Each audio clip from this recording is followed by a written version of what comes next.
Eu sei que alguns podem achar isso piegas, mas precisa de um governador, de um líder que tenha compaixão. O que significa isso? Que tenha empatia com as pessoas. A gente precisa cuidar dos números, precisa cuidar do orçamento, do equilíbrio das contas, óbvio que precisa, mas é fundamental que o equilíbrio das contas não seja tão prioridade que a gente acaba deixando de lado projetos estruturantes e políticas sociais que são fundamentais. Eu vou defender que a gente inicie um novo ciclo de desenvolvimento onde ninguém fique para trás. Fala pessoal, estamos aqui mais uma vez no Política Capixaba Podcast. Eu estou aqui com meu parceiro de mesa, professor Albenes. Fala Albenes, tudo certo aí? Fala Nobinho, estamos aqui novamente, Política Capixaba esquentando para as eleições 2026. E hoje? Importante. Pô, hoje eu tô com um cara aqui que, bicho, eu virei fã pra caramba. Eu já vou começar perguntando ele o seguinte, olha quem tá aqui.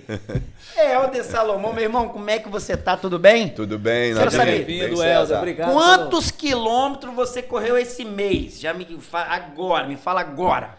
Nabinho, olha, esse mês eu corri pouco. Eu corri 50 quilômetros esse mês. Mas eu posso te afirmar uma coisa importante. A minha meta este ano, eu não tinha colocado meta ainda para correr. Esse ano eu falei assim, mesmo que seja um ano de eleição, eu quero correr no mínimo 1.000 quilômetros durante o ano. É um bom número. Você acredita que eu já corri 730, está anotado aqui, esse 736 quilômetros esse ano. Esse é Helder. Galera, chama a vinheta. Está começando mais uma edição do Política Capixaba Podcast, com os principais nomes que movimentam os bastidores do poder no Espírito Santo. A apresentação, Nobinho e Professor Albenes. Política Capixaba Podcast. Voltamos, estamos aqui com o Helder, como você pode ver, esportista, atleta, tem que ter o esporte, senão a cabeça fica doida também, né? E agora... Não, imagina... O dia a dia de Helder Salomão em Brasília. Pré-candidato a governador do estado do Espírito Santo, rodando o estado inteiro, deputado federal mais votado no último pleito aí, fez um excelente trabalho aqui pro nosso estado. Estamos aqui, meu irmão, obrigado por Eu que agradeço. Isso, obrigado por ter aceito o nosso convite, Helder, né? E vamos conhecer. conhecer. Hora dessa, né? 19h32 da noite, hein? O cara tá aqui, daqui já vai pra outra agenda e vai embora. E vamos conhecê-lo profundamente. Você que tá ligado aí, Política Capixaba, fique atento. Entre nas redes sociais. Helder, qual é o Instagram? Galera, Instagram é @Helder Salomão com H, né? E o Salomão sem acento, obviamente, é Helder Salomão. É isso Helder aí. com Então H. siga Helder, conheça a história e acompanhe. Né? Tem no Instagram, tem no Facebook, tem no não X. É difícil de achar. Não. Né? Pré-candidato ao governo do estado do Espírito Santo. Última vez que eu entrevistei ele, aí eu perguntei pra ele, essa conversa ainda tava, né, voando, aí eu falei, mas você falou, é pra valer. Se eu vier, vai ser pra valer. É pra valer, então. É pra valer. E aí? É porque naquele momento, Nobinho, que eu participei do podcast, você participou comigo, né? Aliás, eu que participei com você. Eu ainda não tinha certeza se seria candidato e disse que eu só toparia se fosse para valer, não para cumprir tabela. Claro. Porque numa disputa a gente ganha e a gente perde. Agora, você não pode entrar para um jogo derrotado. E eu entrei no jogo para valer, estou confiante que nós vamos para o segundo turno pelas razões que eu quero aqui discutir, né, e apresentar para quem vai acompanhar esse podcast. Muito bom. Helder, fala um pouquinho, vários cargos, né? Primeiro você é professor, né? Como eu também, professor de filosofia, né? Foi professor na rede municipal, estadual. Foi vereador em Cariacica. Foi prefeito, 2 mandatos, né? Foi deputado estadual também. E 3º mandato de deputado federal, inclusive, na última eleição, mais votado do estado do Espírito Santo. Depois nós vamos perguntar como é que ele explica, né? Porque plena campanha acirrada, né, disputa, ele foi, do Partido dos Trabalhadores, o mais votado no estado do Espírito Santo. Mas fala um pouco, Helder, dessa trajetória, dessa experiência acumulada. Né? Para quem ainda não me conhece, César, eu acho que é bom você imaginar um menino de 10 anos, quase completando 11 anos, saindo lá do interior de Colatina, com o sonho de estudar. Eu sou filho de um lavrador, um trabalhador rural que tem 86 anos, ainda é vivo, graças a Deus, e de uma mãe que é costureira, que tem 83 anos.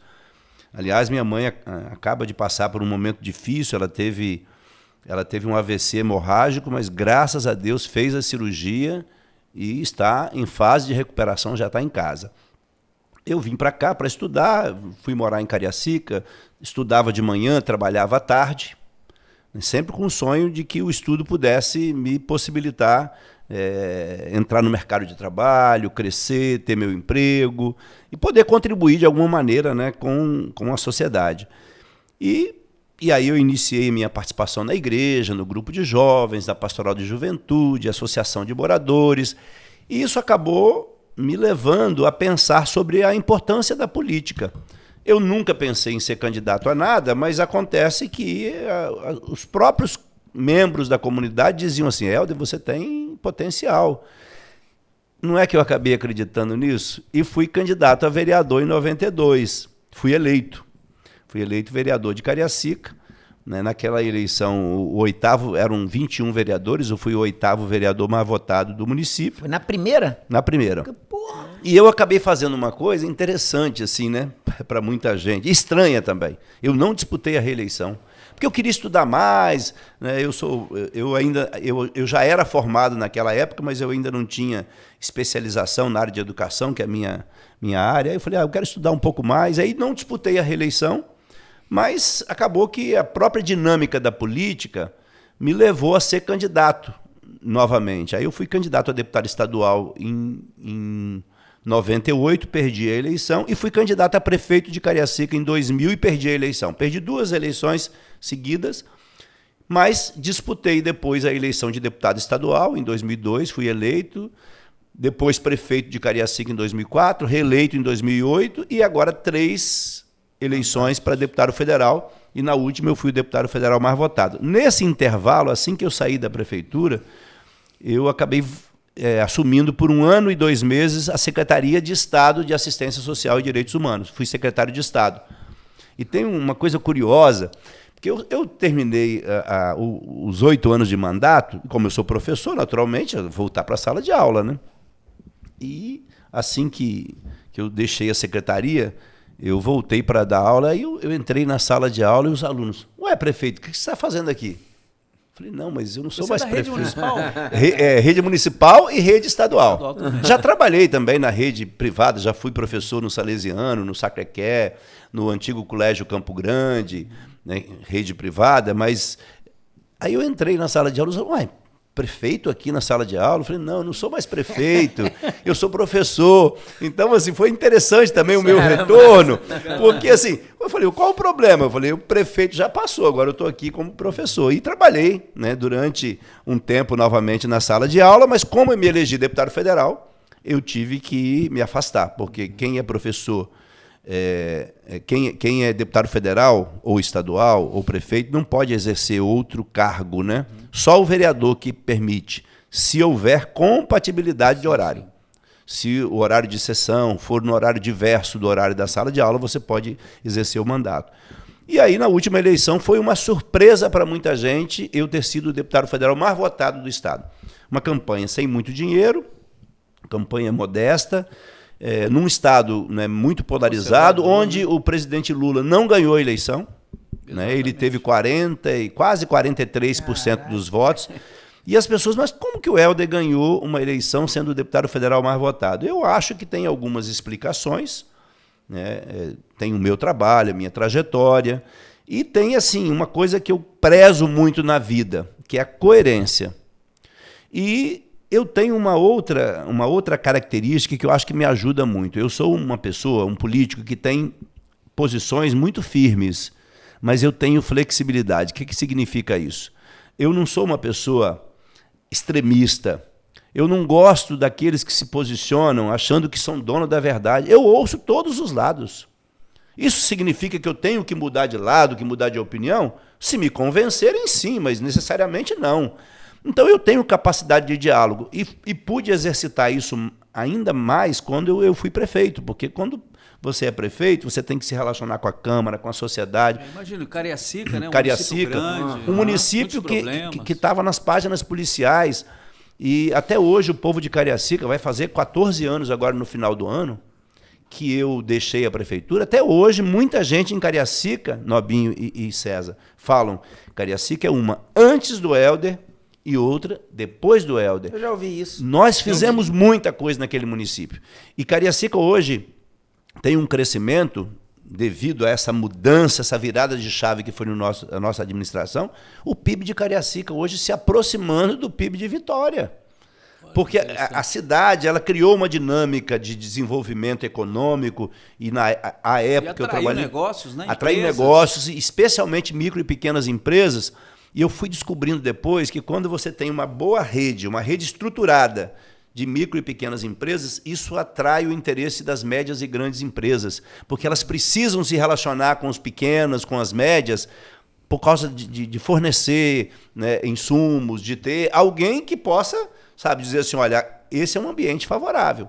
E aí Cariacica se destacou muito, né? Inclusive, assim, não sei se você sabe, Nobinho, Hélder foi prefeito empreendedor, né? Já ganhou. Tô ligado. Não uma vez, várias vezes, né? Eu recebi 18 prêmios, mas assim, de prefeito empreendedor, só de prefeito empreendedor do Brasil e do Espírito Santo foram 5. Aí, olha que 5 prêmios. E fui eleito também, o que me orgulha muito, prefeito amigo da criança, conferido pela Fundação Abrinq. É uma análise de 4 anos de mandato. Eles pegam, por exemplo, o início até o final do seu mandato e analisam todas as políticas públicas que são executadas no município voltadas para as crianças. Então, assim, na educação, na saúde, na assistência social, tudo que diz respeito à criança, eles medem os indicadores. De onde estava quando você assumiu e onde você conseguiu chegar no final dos 4 anos. E Cariacica, né, assim, concorrendo com milhares de municípios brasileiros, ficou entre os 10 melhores projetos do Brasil. Caraca. De apoio à criança. Aí eles medem assim, vagas em creche, vacinação, evasão escolar, eles medem como que você conseguiu cuidar das famílias vulneráveis, tudo com indicador objetivo, não pode ser dado da cabeça de ninguém, não. Exatamente. Eles vêm fazem a conferência. Exatamente. Vem uma equipe técnica ao município, visitar os locais para saber se aquilo que foi informado, porque além dos dados oficiais, que são, né, fornecidos pelo IBGE e outros órgãos, eles também querem saber lá no município se a coisa é exatamente como descrito no projeto. Então, eles fazem a visita. Então, assim, eu ganhei o prêmio de prefeito amigo da criança. Então, eu acho, César e Nobinho, que o fato de eu ter sido mais votado, para mim também foi uma surpresa, porque eu achava que eu seria um dos mais votados pelo trabalho. Uhum. A gente planejou, inclusive, chegar a 100 mil votos. Só que, quando chegou no final da campanha, faltando 10 dias, a gente percebeu que tinha furado a bolha de vez. Pode crer. E, resultado, né, nós chegamos a mais de 120 mil votos. Então, eu atribuo isso ao trabalho, à coerência. E uma outra coisa, assim, eu acho que na política e na vida, você não afasta as pessoas só pelas posições que você tem, mas principalmente você afasta as pessoas quando você diz uma coisa e faz outra. Não entrega, né? Agora, assim, eu tenho um lado na política, eu assumo o lado que eu tenho, eu assumi a minha parceria com o presidente Lula, mas eu respeito profundamente quem pensa diferente. Eu posso não concordar, mas eu tenho que respeitar o que o outro pensa. Política é isso, é a capacidade de diálogo. Olha, eu consegui aprovar um projeto agora, uma PEC. A PEC não é minha, mas eu fui o relator dessa PEC. Embora tenha sido muito divulgado, muita gente ainda não sabe. Na CCJ, onde eu sou membro, eu fui designado relator de uma PEC que prevê o fim da aposentadoria compulsória para juízes que cometem crimes graves e, ao invés de serem punidos, recebem como prêmio a aposentadoria compulsória. Porque fica recebendo depois salário sem trabalhar. E aí, Peraí, fala aí. Não, e aí, assim, me deram essa relatoria e falaram assim, Hélder, tá com você a bola. Eu falei, não vai ser fácil, né? Imagina, eu recebi essa relatoria no início do ano. Agora, na última semana, eu consegui aprovar a PEC na CCJ por unanimidade, sem nenhum voto contrário. Caraca, com membros do governo, da oposição, de todos os partidos. Agora ela segue para uma comissão especial, depois para o plenário. Nós votamos na CCJ o que nos cabe, que é a admissibilidade. Mas como nós conseguimos construir um relatório? Teve resistências, inclusive, né, entre os magistrados e tal. Com certeza. Mas nós conseguimos aprovar e possivelmente até o final do ano a gente vai acabar com essa pouca vergonha de absurdo, né? juízes que cometem crimes graves e, ao invés de serem punidos, são premiados. Então vejam que assim, política é isso.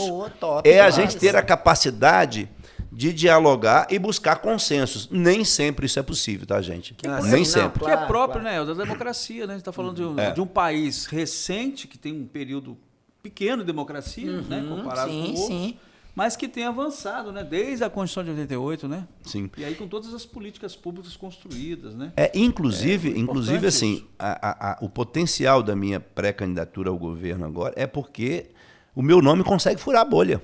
Sim. A gente dialoga, né, com eleitores que são de campos políticos diferentes. Pois é. Eleitores independentes, eleitores mais à direita, eleitores mais à esquerda. E a gente dialoga com muito respeito.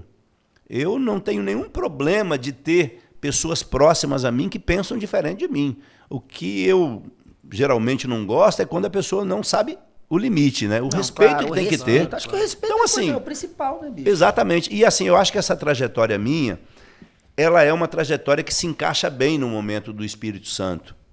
Porque o Espírito Santo precisa de alguém que tenha equilíbrio, que tenha experiência de gestão, não pode cair numa aventura. O Espírito Santo precisa de alguém que saiba liderar com participação, que não queira impor a sua vontade, seus projetos. E precisa de alguém que tenha sensibilidade. Eu sei que alguns podem achar isso piegas, mas precisa de um governador, de um líder que tenha compaixão. Que significa isso? Que tenha empatia com as pessoas. A gente precisa cuidar dos números, precisa cuidar do orçamento, do equilíbrio das contas. Óbvio que precisa, porque eu fui prefeito e sei que as contas precisam estar equilibradas para você ter capacidade de investimento e de oferecer serviço de qualidade. Mas é fundamental que o equilíbrio das contas não seja tão prioridade que a gente acaba deixando de lado projetos estruturantes e políticas sociais que são fundamentais. Eu vou defender, nesse ano, no Espírito Santo, que a gente inicie um novo ciclo de desenvolvimento onde ninguém fique para trás. Tem muitas desigualdades para corrigir ainda, a gente sabe que não é fácil, mas eu estou preparado para assumir o desafio durante a campanha de debater projetos, propostas. Estou preparado, né, como eu dizia em Cariacica, para governar, não para o meu partido. Porque uma coisa é quando as pessoas estão em campanha, viu? Em campanha as pessoas criam os personagens. Disputam. Eu não sou personagem, tá, Nobinho e César? Não sou um personagem. Vocês não vão me ver criando um personagem para disputar as eleições. O que eu vou dizer durante a pré-campanha agora, depois da campanha, é o que eu quero dizer depois de empossado governador. Eu lembro quando eu era prefeito de Cariacica, eu ganhei a eleição, disputei com 4 partidos. E, na hora de compor, nós ampliamos a composição para garantir que todos aqueles que quisessem ajudar na reconstrução de Cariacica pudessem participar. Então, nós ampliamos, ganhamos com 4 e governamos com 11 partidos, se eu não me engano. Eu falava nas inaugurações, eu prefeito já, tá? Eu prefeito da cidade. Eu não vou governar para o meu partido. Eu não vou governar para a minha igreja. Eu não vou governar para o meu grupo político. Eu vou governar para toda a cidade. Então, o que eu imagino é que nós precisamos de um governador que tenha generosidade para não achar que tudo começa com ele. Então, tudo aquilo que estiver funcionando, que foi conquista para o povo capixaba, tem que ser mantido. Se tiver obra parada, ela tem que ser concluída. Não quero saber se foi o atual governador, se foi o ex-governador, se é uma obra de 10 anos parada. Porque uma obra parada é prejuízo para o povo. Eu lembro que eu ganhei a eleição em Cariacica em 2004, do meu adversário. A primeira atitude que eu tive foi chamar o secretário de obras, e na época também de saúde, porque tinha tinha algumas unidades de saúde que estavam com obras paralisadas. Eu falei, a primeira coisa que eu quero é concluir essas obras e entregar. Ah, mas foi o outro que começou. Não interessa. É a obra da população. A obra da população, não é do prefeito. Então, eu acho que nós precisamos de fazer uma transição, porque, efetivamente, tudo indica que nós vamos ter um novo ciclo político a partir de 2027, e eu me considero uma pessoa que tem capacidade de ouvir, porque também é importante isso. O governante não pode se achar acima de todas as coisas, não pode achar que tem resposta para tudo. Não pode achar que dentro do gabinete ele consegue resolver o problema lá de Irupi, ou de Cariacica, ou de Barra de São Francisco, ou Nova Venécia. Tem que ser um governo que abra efetivamente para a participação da sociedade.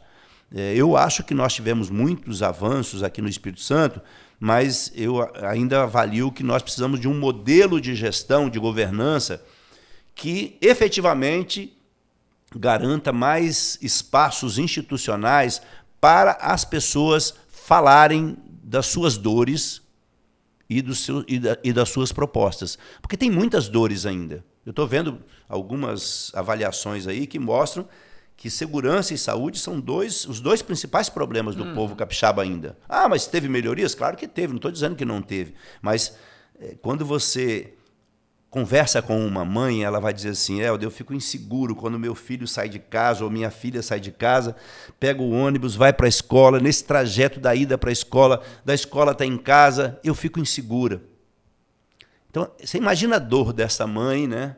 Preocupação. E eu também, assim, de certa forma, eu vivo isso porque meus filhos vão de ônibus para a escola e voltam de ônibus, os dois, a Sofia e o Pedro. Né? Eles estudam e vão de ônibus e voltam de ônibus. E acho que isso é muito natural. E eu também sinto um pouco dessa... É natural que a gente sinta. Então, assim, essas dores a gente precisa compreender. E a gente só compreende quando a gente ouve de verdade. A gente não pode só fazer de conta que vai apresentar uma proposta agora para ganhar o voto. Eu tenho uma tese que eu não tenho medo de expressá-la, não. Eu prefiro perder o voto do que ganhar um voto apresentando uma proposta mirabolante que depois eu sei que não vai se... Eu quero ganhar, né, a confiança das pessoas, a credibilidade, né, falando de coisas que, efetivamente, eu sei que eu tenho condições de realizar. Obviamente que nem tudo na vida que você planeja você consegue executar. Claro. Tem uma coisa ou outra que foge, mas assim, uma coisa eu não consegui fazer por razões que depois o tempo explica. Outra coisa é porque eu apresentei algo que não tinha o mínimo cabimento. E eu não quero fazer isso. Eu acho que eu estou preparado para valorizar talentos, mediar conflitos, montar uma boa equipe e fazer boas parcerias, tanto com o governo federal, tanto com os municípios. Eu quero ser o governador mais municipalista da história capixaba. Boa, massa. Boa. Estruturar os municípios. Onde a política acontece é no município. Onde assim, os municípios vão ter um governador que efetivamente vai fortalecer o municipalismo, apoiar os municípios. E uma outra coisa assim, que eu tenho dito, imagine, né, o nosso pré-candidato Lula, reeleito, eu eleito governador do Espírito Santo, vai ser um momento da história do Espírito Santo onde a minha história com Lula, legal. A minha história com Lula, Nobinho, começou quando eu tinha 18 anos. Então, eu não estou na aliança de apoio com o presidente Lula por um processo eleitoral. É uma aliança de uma vida. Né? Então, assim... Você sempre foi do PT, né, Helder? Sim, nunca mudou de partido. Nunca mudei. E assim, então eu terei em Brasília, mais do que qualquer outro do Espírito Santo, as portas completamente abertas. Até porque você conhece, né, pela sua experiência como deputado, conhece tudo lá em Brasília. Eu tenho fotos eu tenho fotos com Lula de quando eu tinha 21, 22 anos, quando eu tinha muito cabelo ainda, né? Quando o Lula tinha os cabelos pretos, né? Quando ele tinha, 50 e poucos anos, né? Até antes disso, eu acho que eu tenho foto com ele quando ele estava chegando nos 50 anos. E assim, então essa parceria vai fazer muito bem para o Espírito Santo. Até porque, assim, a gente, quando lembra da virada do Espírito Santo, a gente não pode esquecer de uma coisa importante. Em 2003, eu me elegi deputado estadual. assumi em 2002, né? Em 2003 eu assumi na Assembleia Legislativa. Era aquele momento em que havia uma instabilidade. Foi quando, inclusive, o Giovanni Silva, né, que nos deixou recentemente, o nosso craque capixaba, que nos orgulhou muito. Eu só não me orgulhou mais porque ele foi craque do Vasco, entendeu? Mas como eu sou casado com uma vascaína, gente, então tá tudo em casa, né? Mas o Giovanni chegou a ser eleito presidente da Assembleia, depois houve uma reviravolta e o Cláudio Vereza virou presidente. Naquele momento, foi quando o Paulo Artung assumiu o governo, a gente não pode esquecer. Os servidores estavam com salários atrasados, os fornecedores sem pagamento, os prestadores de serviços também.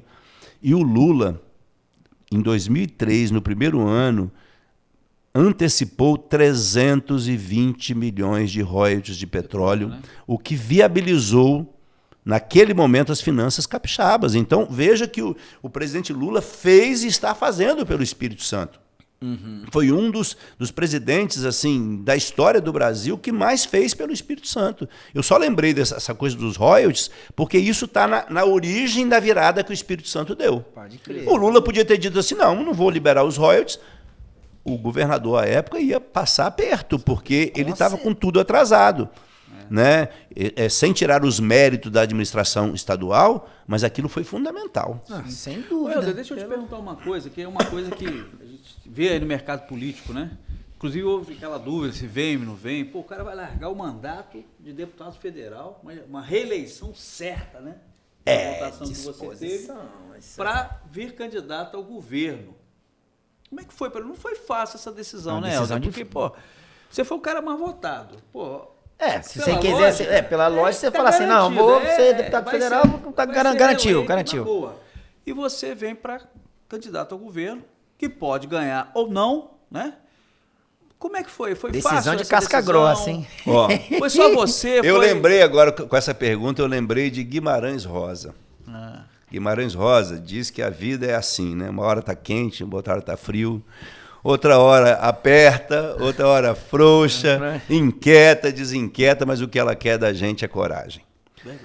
Foi uma decisão difícil, obviamente. Imagina, né? Não foi uma decisão fácil, mas como eu disse, Nobinho, lá atrás, se eu assumisse a pré-candidatura, daqui uns dias a candidatura seria para valer. Eu sei que é uma luta de Davi contra Golias, do Tostão contra o Milhão, não é uma disputa fácil. Para deputado federal, as minhas chances eram muito grandes, muito grandes. O mercado político dizia que eu era o favorito, o principal nome para a reeleição, é verdade, embora não estava reeleito ainda. Mas assumi o desafio, e diferente do que alguns acharam no início, o Helder vai ser candidato para fazer o palanque do Lula no Espírito Santo. Também, mas não só isso. Eu conversei com o presidente Lula sobre isso e falei, presidente, se for para eu ser candidato para fazer o seu palanque, é melhor colocar outro para fazer o seu palanque. Tem outros nomes. Até porque aí, assim, a minha reeleição pode te ajudar na governabilidade depois. Claro, precisa de eu falei, lá, sim. Então eu disse assim, eu quero ser, eu topo ser, mas se for para valer, para discutir um projeto para o Espírito Santo, né? Claro que serei o seu palanque com muito orgulho no Espírito Santo, mas queremos discutir um projeto e queremos disputar a eleição. Aí ele disse, não, olha, eu concordo com você e pode contar comigo que nós vamos fazer tudo o que for possível para você ir para o segundo turno e ganhar as eleições do Espírito Santo. Então, depois dessa conversa, que foi esse ano, foi no finalzinho de março, acho que no dia 30 de março. Foi naquela vinda dele aqui em Aracruz? Não, foi antes pouco. Antes. No mês do meu aniversário, né, que eu faço aniversário no Dia Internacional da Mulher, foi que a gente praticamente tomou essa decisão. E depois ainda faltavam algumas conversas com a direção nacional, com a federação, porque nós estamos numa federação. Claro. Nossa federação é PT, PV, PCdoB, então tínhamos que alinhar isso internamente. E aí eu assumi esse desafio e assim, olha, quem está nos acompanhando, preste atenção, as pesquisas estão indicando um crescimento da minha pré-candidatura. Esse crescimento ele vai ser maior durante a campanha, mas como faltam ainda 29, mais de 20 dias ainda para a eleição, pode escrever. eu ainda vou crescer até o dia de começar a campanha. E acho que na hora que o povo capixaba conhecer melhor a minha história, aqueles que ainda não me conhecem, conhecerem a minha trajetória, verem que eu não sou uma aventura, que eu sou um gestor que foi testado na cidade que naquele momento era um caos administrativo e financeiro. E eu saí depois de 8 anos com mais de 78% de aprovação. Não, inclusive a sua votação, a última votação em Cariacica, né? 35 mil votos. 36.276. É muito voto, né? Então, fui o mais votado também em Cariacica, tá? Exatamente. Fui o mais votado no estado e o mais votado em Cariacica. Numa condição que eu não tinha apoio de máquina municipal, pelo contrário, eu tinha... a máquina está até contra você. Contra mim, né? Então, mostra que, de fato, eu tenho uma trajetória muito marcada pela coerência e as pessoas... antes de chegar aqui, eu parei na padaria para tomar um café, aí uma pessoa que trabalha na padaria, ela falou assim, não, eu te vejo na televisão, eu não te conhecia pessoalmente. Eu falei, mas se você é de Cariacica? Não, eu sou aqui de Vitória. Gosto muito do que você fala, gosto muito do que você faz, sei que você foi prefeito de Cariacica. Então, quem conhece sabe que eu não estou na política para brincar ou para satisfazer meus desejos pessoais. Eu estou na política porque eu acredito, de verdade, que a política é instrumento de promoção do bem comum. Como todo ser humano, eu tenho minhas limitações e minhas potencialidades, mas eu acho que está na hora do Espírito Santo ter um governador que não veja as pessoas como números, que veja as pessoas, como gente, né? E eu quero ser o governador que vai cuidar primeiro das pessoas, mas podem ter certeza, nós vamos fazer um governo de inovação. Eu quero, inclusive estou discutindo a ideia de que o Espírito Santo seja o estado mais inteligente do Brasil. Conectar o Espírito Santo com as novas tecnologias, né, nas políticas públicas. Estamos até discutindo essa coisa da inteligência artificial, a possibilidade de nós termos a IA capixaba. Ou seja, nós podemos, né, integrar as novas tecnologias com sustentabilidade, com desenvolvimento prioritário da micro e pequena empresa, sem descuidar das médias e grandes, com um desenvolvimento mais arrojado da micro e pequena empresa, sem descuidar das demais empresas, mas com foco na micro e pequena empresa, como a gente vê hoje, especialmente os países da União Europeia. A União Europeia tem dado exemplo, alguns países, em especial França, Itália, Portugal, de incentivo aos pequenos negócios de maneira diferenciada, porque são os grandes geradores de emprego. Eu vou dar um exemplo para vocês, que eu acho que naquela entrevista eu falei também, Nobinho, mas é bom sempre lembrar disso. O PIB brasileiro, hoje, 30% dele é formado pelo volume de negócios realizado pelas micro e pequenas empresas. Na Itália, é 65%. Então, olha o caminho que a gente tem. Muita coisa ainda. Né? Significa que a gente pode crescer muito. E quando você cresce a micro e pequena empresa, também é bom para a média e grande empresa. E uma pequena empresa de hoje, com incentivo, com apoio, ela pode se tornar média ou grande amanhã. Inclusive, Pedro Rigo foi seu secretário, foi secretário, né? Hoje presidente do Sebrae, fazendo um trabalho fantástico. Né? Hoje faz um belo trabalho no Sebrae e ele foi secretário de Desenvolvimento Econômico e Turismo de Cariacica no período que eu era prefeito. E Dois mandatos, né? 2 mandatos. E nós desenvolvemos lá uma política arrojada de apoio à micro e pequena empresa, né, que até hoje as pessoas me chamam de prefeito empreendedor. Engraçado, né? Mas conta aí, a sua relação, você já trabalhou no Porto? Trabalhei. Eu trabalhei 2 anos nos portos de Vitória e Capoaba. Eu trabalhei em 2 empresas privadas. Eu trabalhei primeiro numa empresa de transporte marítimo, que recebia as peças da Fiat que vinham de Turim, na Itália, e iam aqui para Betim, em Minas Gerais. Então, eu recebia, né, eu era o conferente, e eu, inclusive, determinava as carretas que iam levar as peças, né, peças leves, peças pesadas, peças de toda a natureza. Trabalhei 1 ano e depois mais 1 ano numa empresa de seguro marítimo. E eu atuava, né? Eu tinha 2 escalas. Eu começava às 7 da manhã até 7 da noite, numa semana, e na outra eu ia para as 7 da noite até as 3 da manhã. Então, vivi essa experiência como portuário, e depois que assumi o mandato, eu fui procurado pelos sindicatos da orla portuária, pelas federações nacionais. E eu tenho intersindical, inclusive. Tem a intersindical dos portuários. E eu tenho acompanhado de perto assim, a luta dos portuários. Eles reconhecem que o meu mandato é um mandato que atua muito em sintonia com eles. Desde o ano passado, eu estou na comissão especial. E a PL é 733, que altera a lei de portos. Esta é um projeto de lei que inicialmente tinha muito problema, mas nós conseguimos dialogar com todos os deputados, com o presidente da comissão, com o relator, e eu, inclusive, apresentei a pedido das federações, não foi da minha cabeça, não. Nós conversamos, eu apresentei mais de 100 emendas ao projeto para negociarmos um texto que pudesse contemplar os sindicatos patronais e os sindicatos de trabalhadores. O mais importante é que nós devemos votar este ano o texto do PL 733 num acordo que está sendo construído com a participação dos sindicatos patronais e de trabalhadores.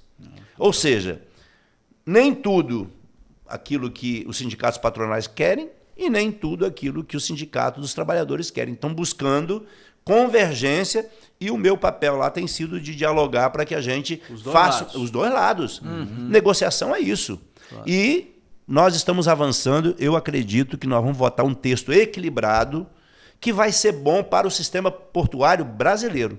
Uma coisa que eu quero destacar aqui, como que os sindicatos da orla portuária do Espírito Santo, a Estiva Capixaba em especial, como que é respeitada no cenário nacional, viu? O povo daqui... É uma referência, né? É referência, viu? É mesmo? Referência. Inclusive, nós temos o Zé Adilson, que é presidente da Federação Nacional.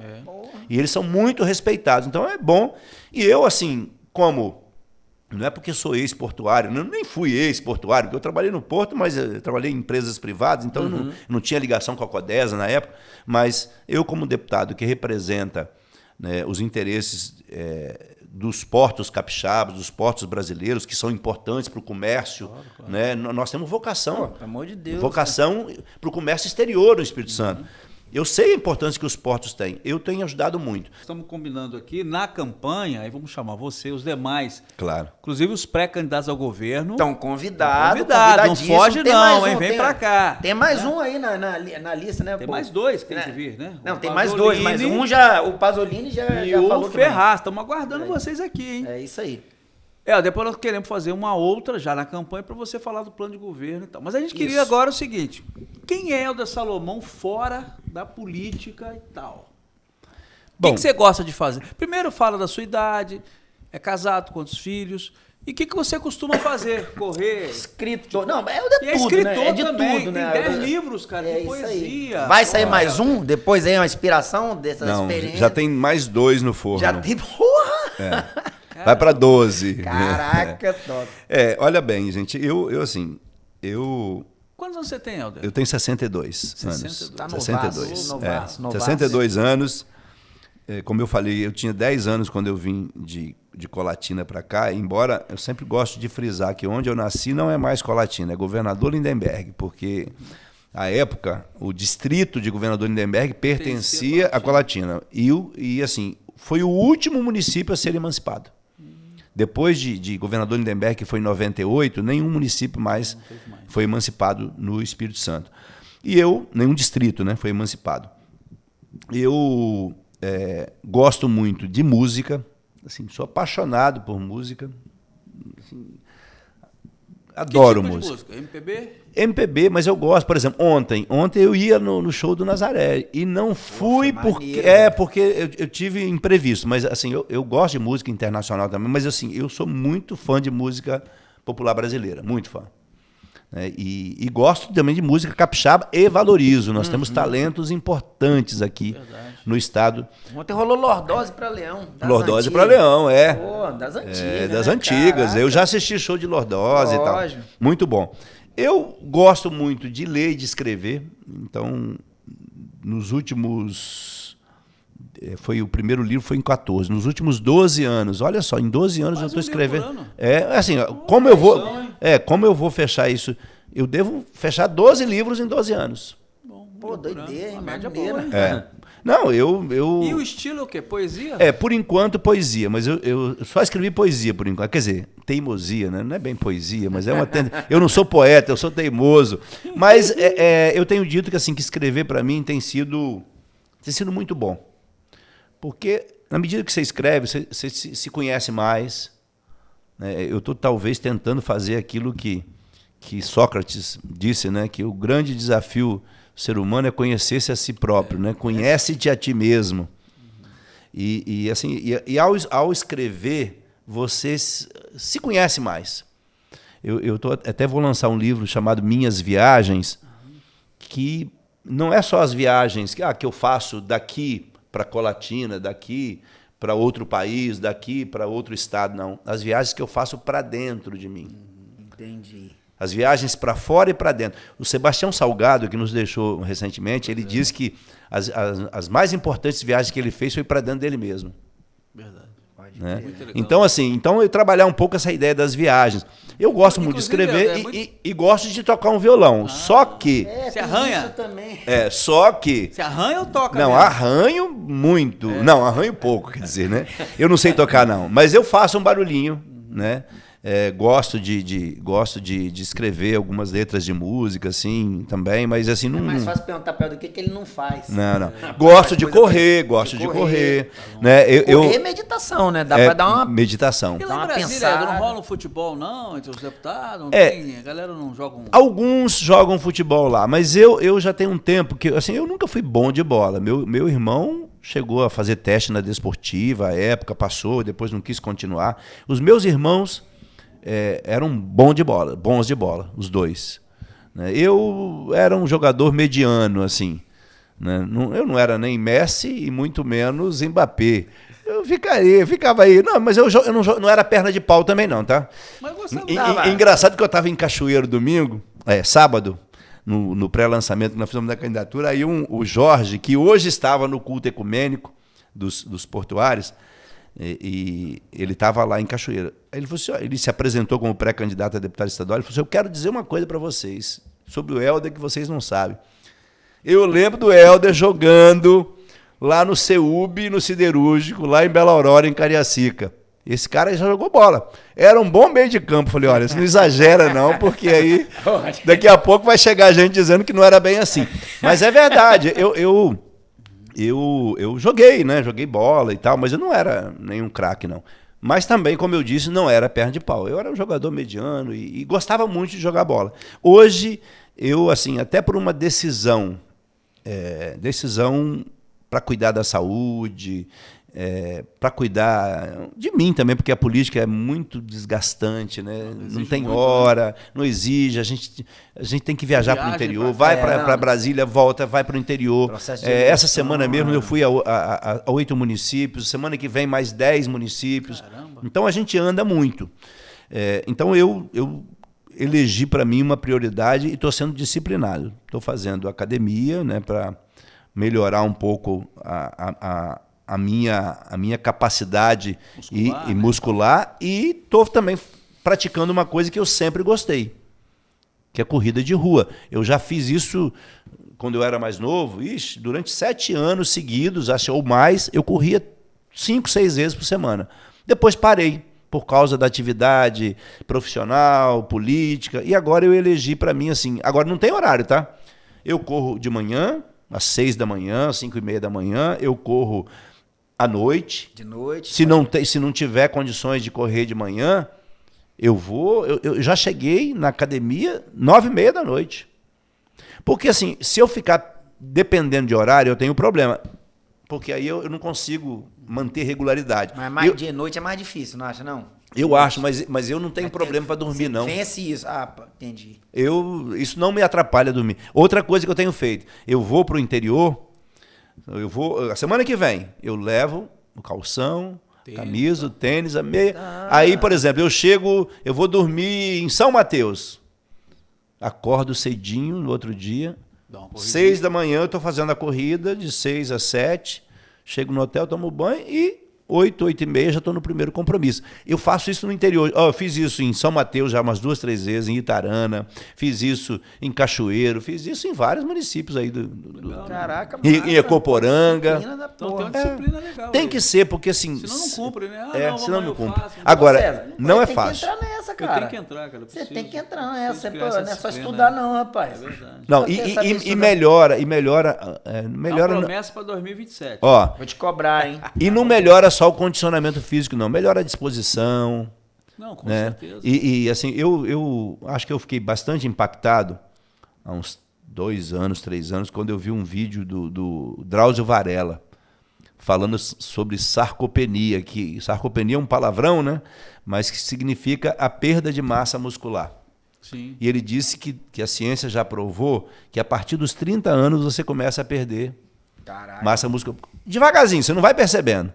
Só que isso vai evoluindo e ele disse, se você não quer ser um idoso dependente, assim, para você não correr esse risco, você tem que fortalecer a musculatura, especialmente das pernas, né? Sim. Que é quem te carrega. E aí, assim, eu vendo aquilo, eu que já tinha praticado muito esporte e corrida de rua e tal, que nunca gostou de academia, eu preciso dizer isso, eu não gosto. Não gosto. Estou fazendo, mas não gosto. Só que a gente não pode fazer só o que gosta, né, gente? Não, claro que não. É saúde, né? Já começa a idade, depois dos 60. Eu costumo dizer que a academia e esporte é até o final da vida, igual escovar dente. É isso aí. A máquina, o corpo é uma máquina. Você fica parado de fazer as coisas. Vocês não vão acreditar. Bom, hoje não, porque eu ainda tenho um compromisso familiar. Mas assim, é comum eu chegar em casa tipo 9 da noite. Irmão, eu tô aqui falando com você, eu tô pensando que, tem que dar uma corridinha hoje. Tá vendo? Caraca, meu irmão. Não, claro, tem que ir lá cumprir, isso. pagar a missão. Então, assim, eu sou uma pessoa muito. Agora, e sou uma pessoa de hábitos simples. De hábitos simples. As pessoas até falam assim comigo, Helder, você às vezes eu penso que você nem parece ser, né, que já foi prefeito, deputado federal, porque eu sou muito, muito simples, assim. Não deslumbra com isso. Não. Assim, se tem uma coisa... Uma pessoa que se deslumbrou com poder. Tem gente que demais Não. faz que deslumbra. Inacessível. Não, se tem uma coisa que não aconteceu comigo, é eu ter sido picado pela mosca azul. Entendi. Eu sou muito tranquilo, assim. Mas conversando com você dá pra perceber verdade. Você é muito simplesão mesmo. Nabinho, eu vou dizer uma coisa pra vocês aqui. Né? O político tem que ser verdadeiro. Ó, o que eu falei. Fora do bastidor, conversando. Eu não sou mesmo, nem de longe, assim, eu sou um personagem. Eu sou isso que vocês estão vendo aqui, dentro e fora da política. A pessoa pode gostar ou não gostar de mim do jeito que eu sou. Mas eu sou assim. E outra coisa, eu sempre digo assim, eu acho que as pessoas estão nesse mundo, cada uma tem seus objetivos. Né? Um quer fazer uma coisa, outro quer fazer outra, um quer ter uma profissão, outro quer ter outra profissão. Mas eu digo o seguinte, quem quer ganhar dinheiro não deve entrar na política. O cara fala, mas você está ficando doido? Concordo também. Sabe, se o cara quer ganhar dinheiro, ele tem que ir para outro caminho. Setor empresarial. Setor empresarial.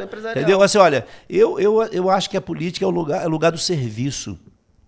É isso mesmo. Se você quer fazer política com P maiúsculo, você deve, sabe, colocar a sua energia, os seus talentos, sua capacidade para melhorar a vida das pessoas. É para isso que eu estou na política.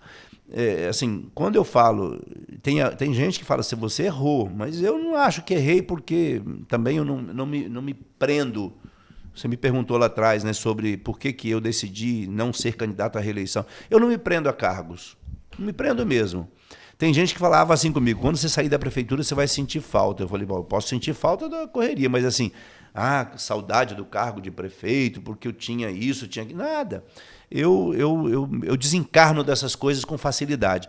Olha, eu estou no terceiro mandato de deputado federal, eu não vou me aposentar como deputado federal, eu nunca peguei 1 centavo de ressarcimento com saúde, e a lei permite que eu pegue, mas eu não quero. Eu nunca usei para eu ir lá num restaurante almoçar e pegar a nota e depois pegar o reembolso.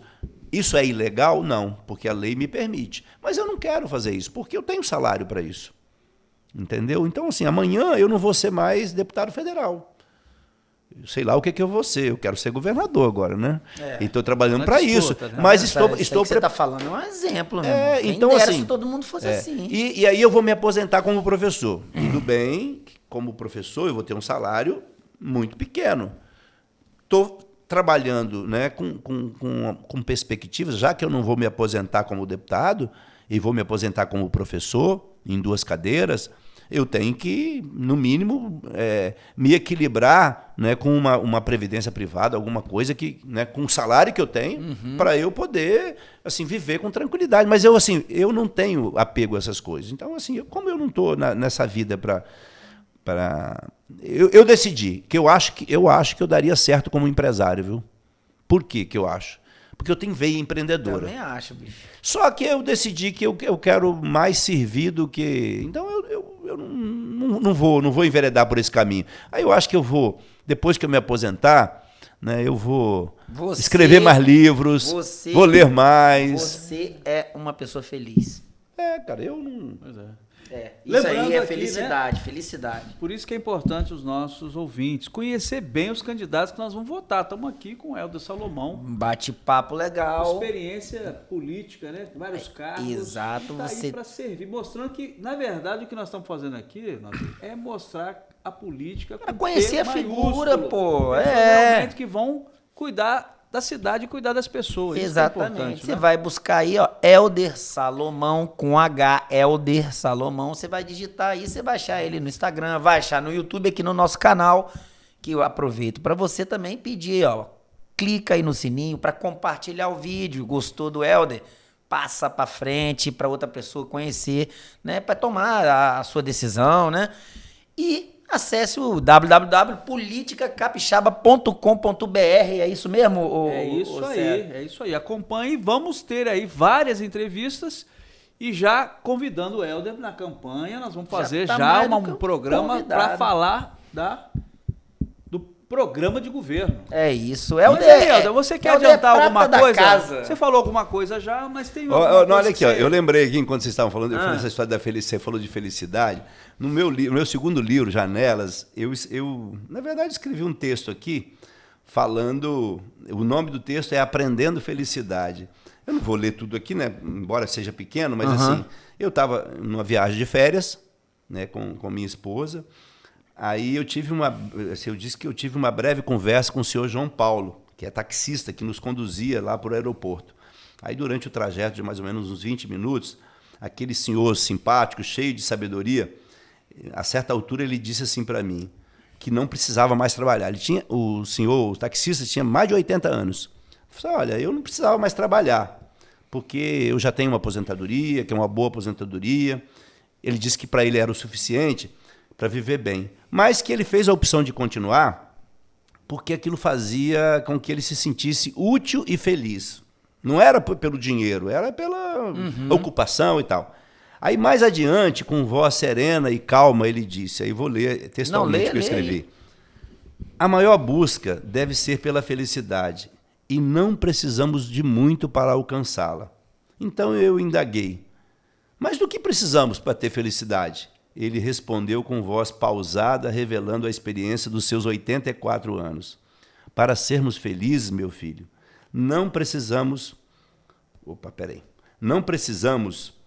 de muito.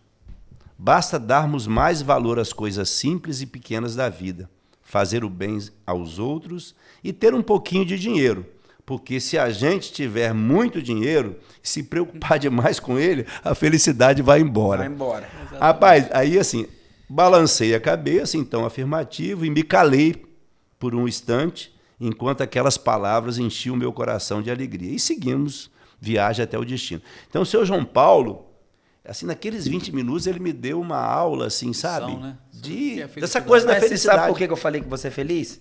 Justamente porque você estava falando antes que você é desapegado a essas coisas. A pessoa, quando ela é desapegada, no meu entendimento, né, eu entendo assim, quando ela é desapegada dessas coisas materiais, cargo, se ocupa, ela tem a felicidade mais plena. Você vira um cara livre.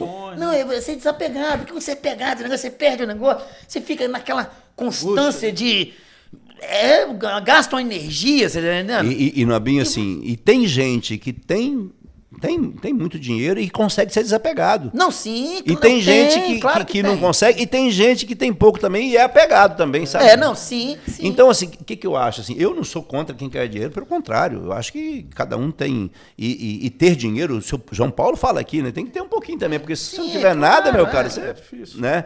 Agora, a gente precisa, assim, buscar nas coisas simples e cotidianas o sentido da vida. O Mário Sérgio Cortella, um filósofo muito conhecido, tem um livro dele, eu já li alguns livros dele, mas tem uma palestra que ele deu, eu estava olhando esses dias aí nas redes, ele falando o seguinte, que o problema é que às vezes a gente procura a felicidade onde não vai encontrar. É verdade.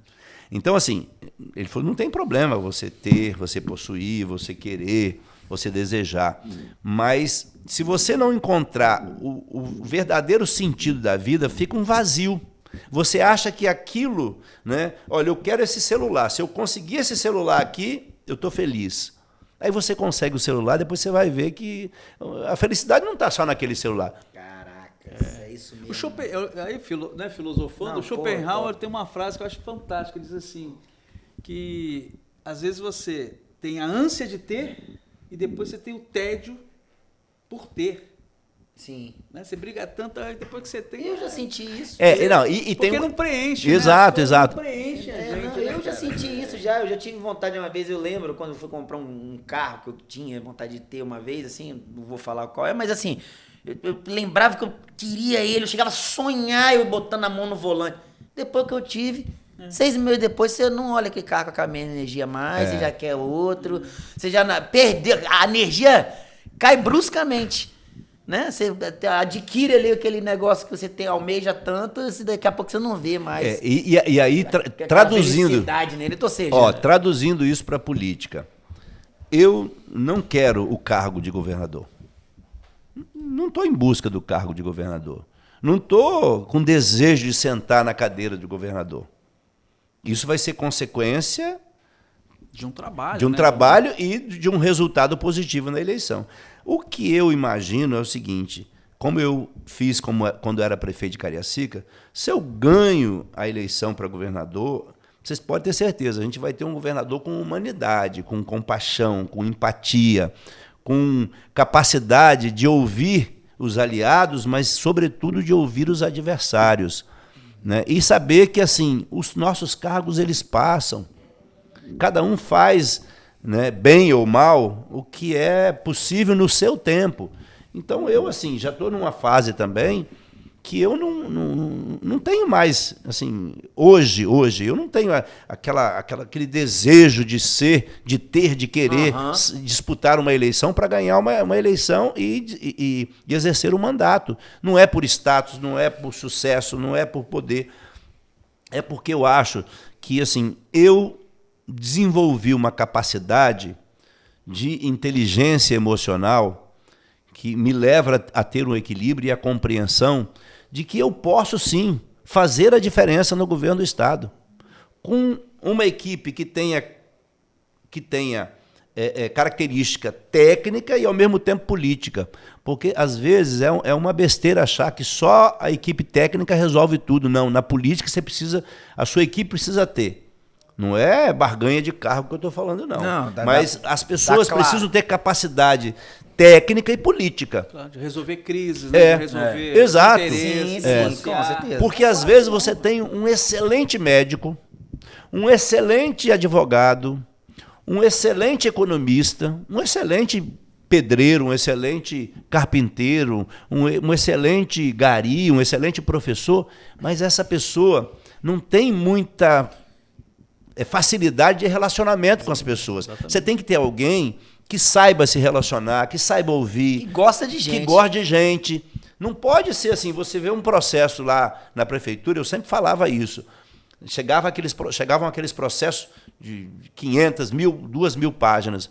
E aí o cara vai dar um parecer, ele não quer nem saber quem está envolvido. Gente, no meio dessas folhas, eu falava...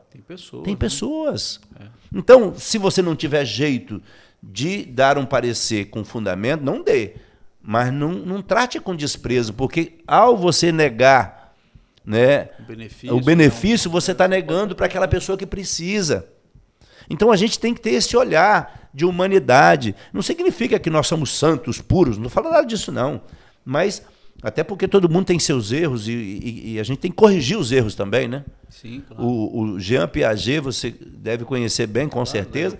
Ele dizia que todo erro é uma tentativa de acerto. A não ser que o erro seja premeditado, né?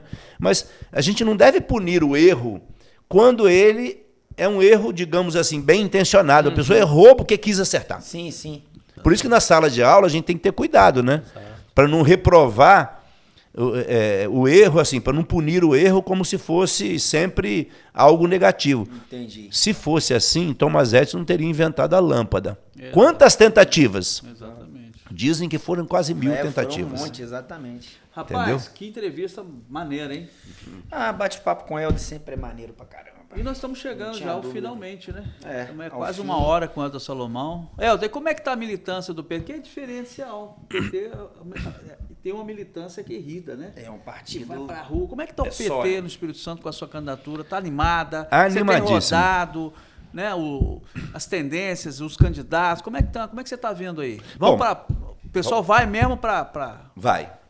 Há muito tempo, os nossos filiados e simpatizantes e pessoas próximas queriam ter a oportunidade de ter tem muito uma... tempo, né? Porque não tem um candidato do PT, né? ter uma candidatura que pudesse ser competitiva e que mexesse com o brilho dos olhos né, das pessoas. Eu estou representando uma federação, que é chamada Federação Brasil da Esperança, formada pelo PT, PV e PCdoB. Vamos ter o apoio do PSOL, que compõe uma outra federação com a rede. Né? Estamos discutindo, né? O PSOL já declarou apoio, estamos em conversa com a rede também, que forma outra federação. A gente deve ter nesse caso, na eleição majoritária, devemos ter uma coligação, porque a coligação só é permitida para a eleição majoritária. E, então, assim, o que eu estou percebendo, César? Uma empolgação muito grande. Olha, nós fizemos 3 lançamentos das nossas pré-candidaturas dos últimos dias. Um em São Mateus, no final de junho, dia 4 de julho em Cariacica e dia 11 de julho em Cachoeiro. Nesses 3 eventos, sem colocar nenhum veículo para carregar ninguém. É o time do Lula, né, que você chamava? O time do Lula. Né? E aí, nesses lançamentos, não tinha só gente filiada aos partidos, não. Tinha também gente ligada às associações de pequenos produtores, profissionais liberais, cooperativas, educadores. Tinham várias pessoas que participaram lá. E, inclusive, vereadores do nosso partido, dos partidos aliados e de partidos que não estão conosco. Tá? Nós reunimos pessoas de outros partidos que, em tese, estão com outra candidatura. Reunimos 2.500 pessoas nesses 3 eventos. Gente bacana. E, assim, sem transporte, sem nada. As pessoas se deslocaram para os seus locais, foram lá para ouvir. Né? A gente está muito animado. E eu estou avaliando que a gente agora, né, com a aproximação do período de campanha, e até o dia 16 de agosto, nós vamos ter uma evolução grande, as pesquisas estão mostrando isso. Nós vamos evoluir, vamos marcar uma posição mais objetiva sobre o nosso movimento aqui, conectado com o movimento do presidente Lula, que é um movimento nacional. O Lula está crescendo em todo o Brasil. Vou dar 3 exemplos. A aprovação aumentou. Aprovação. Né? A aprovação aumentou.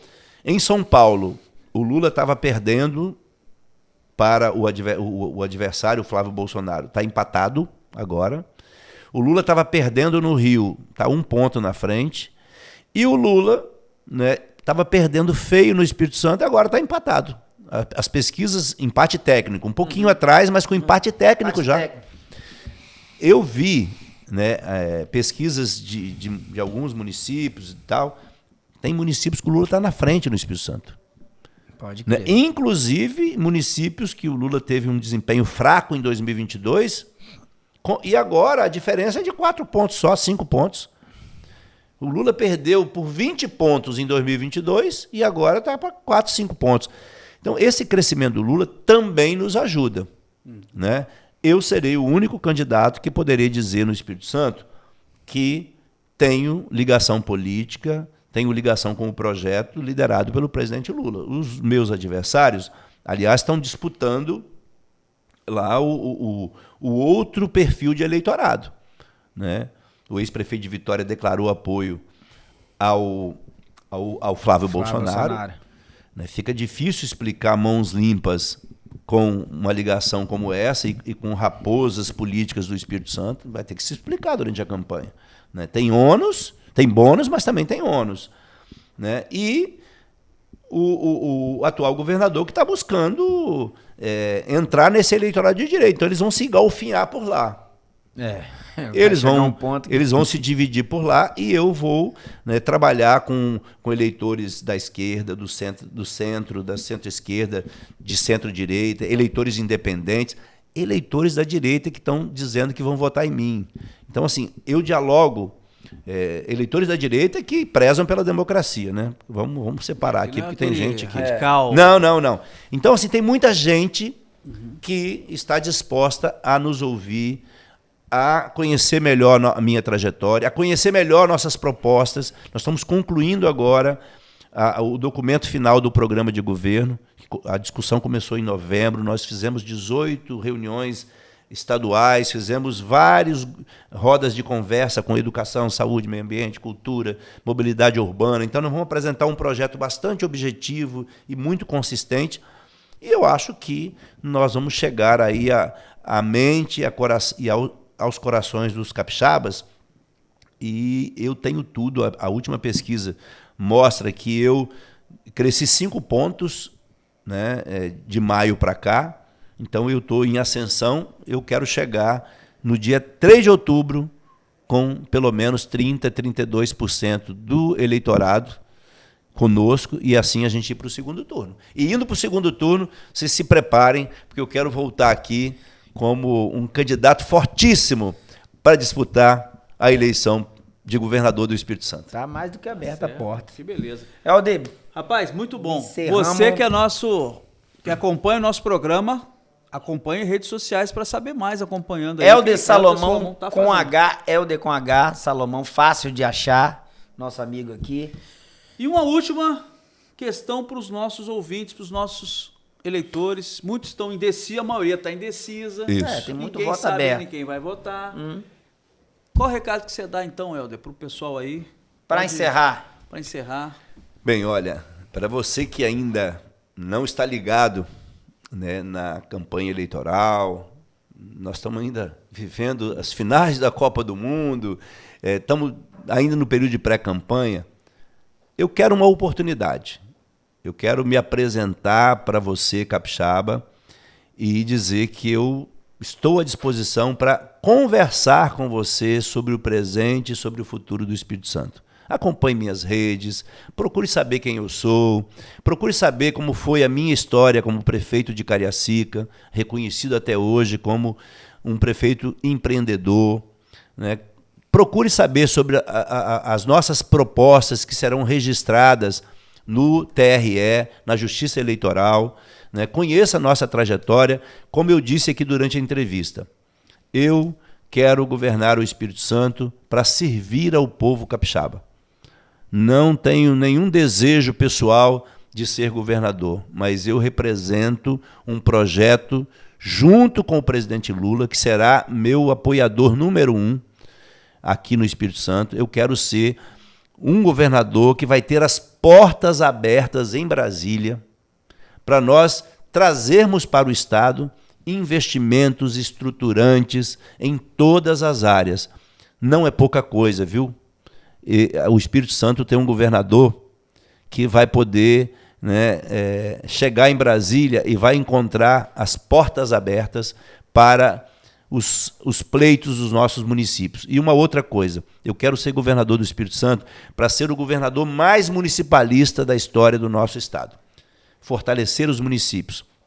Vou trabalhar para que a gente preserve as conquistas, preserve as contas equilibradas, mas, acima de tudo, eu quero ser o governador que vai investir muito para reduzir desigualdades, para reduzir a violência contra a mulher, para investir em políticas sociais para dar oportunidade a todos e para todas. Eu não quero que nenhuma família fique para trás.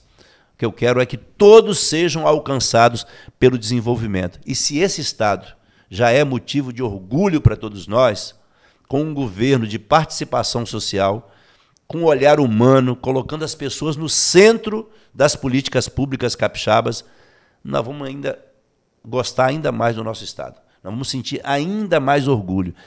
Anotem aí. Com o nosso governo, esse Estado vai pocar.